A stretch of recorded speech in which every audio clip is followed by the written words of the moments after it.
4 years after I'd been flying this wing. And at that point, in March of '67, you had about 30 hours, Rod Fuller had about 30 hours.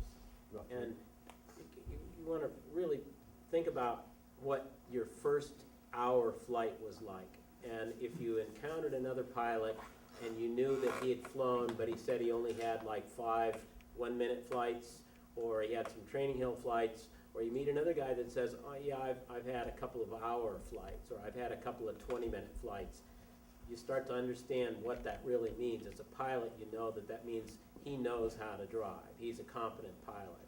So John was getting flights that were long enough where he was able to just detach himself from that frantic desire to get airtime that is associated with typical training hill flights. You know, when you make your first flights, they're only like 15 seconds long. It's like you land and then you go, I'm trying to remember the flight. It was so short, I didn't have time to really go like this and feel how it flew. Right from the beginning, John was getting 10 or 15-minute runs at controlling the wing. He was able to just go back and forth and develop the full control of a hang glider that comes after you have long periods of time, long experience. So by the time Bill Bennett and Bill Moyes come on the scene, he's a proficient pilot. He's got a fully developed wing that he can go out and fly reliably. It works every time. He knows exactly what to expect. It was very highly developed at the time these guys come along.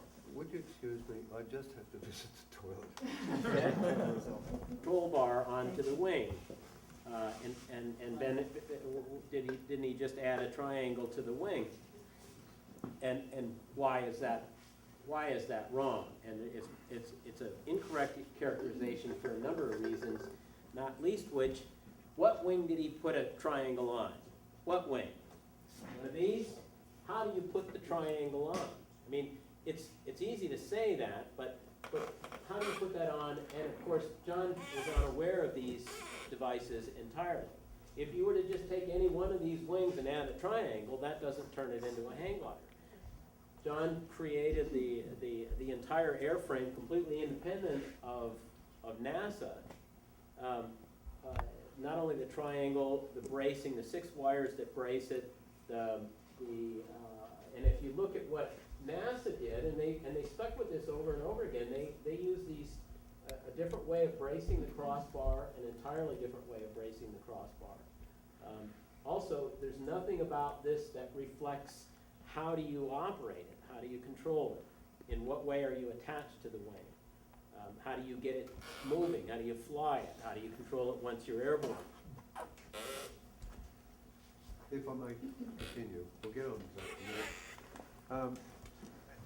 We're at March 1967, and Moyes and Bennett appear on the beach to have a trial flight.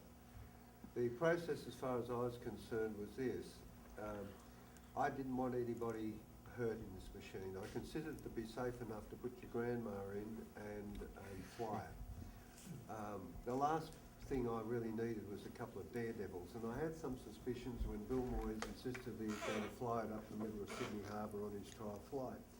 Now, Sydney Harbour is a bit like your freeway just coming out of Seattle at peak hour, and the idea of that versus the quiet, secluded situation we had in Grafton was unsuitable to me.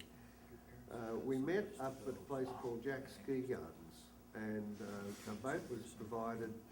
The driver was the guy called Ray Lapp, and he was a friend of Mike Burns. Mike Burns was present, and one other was my way of doing it.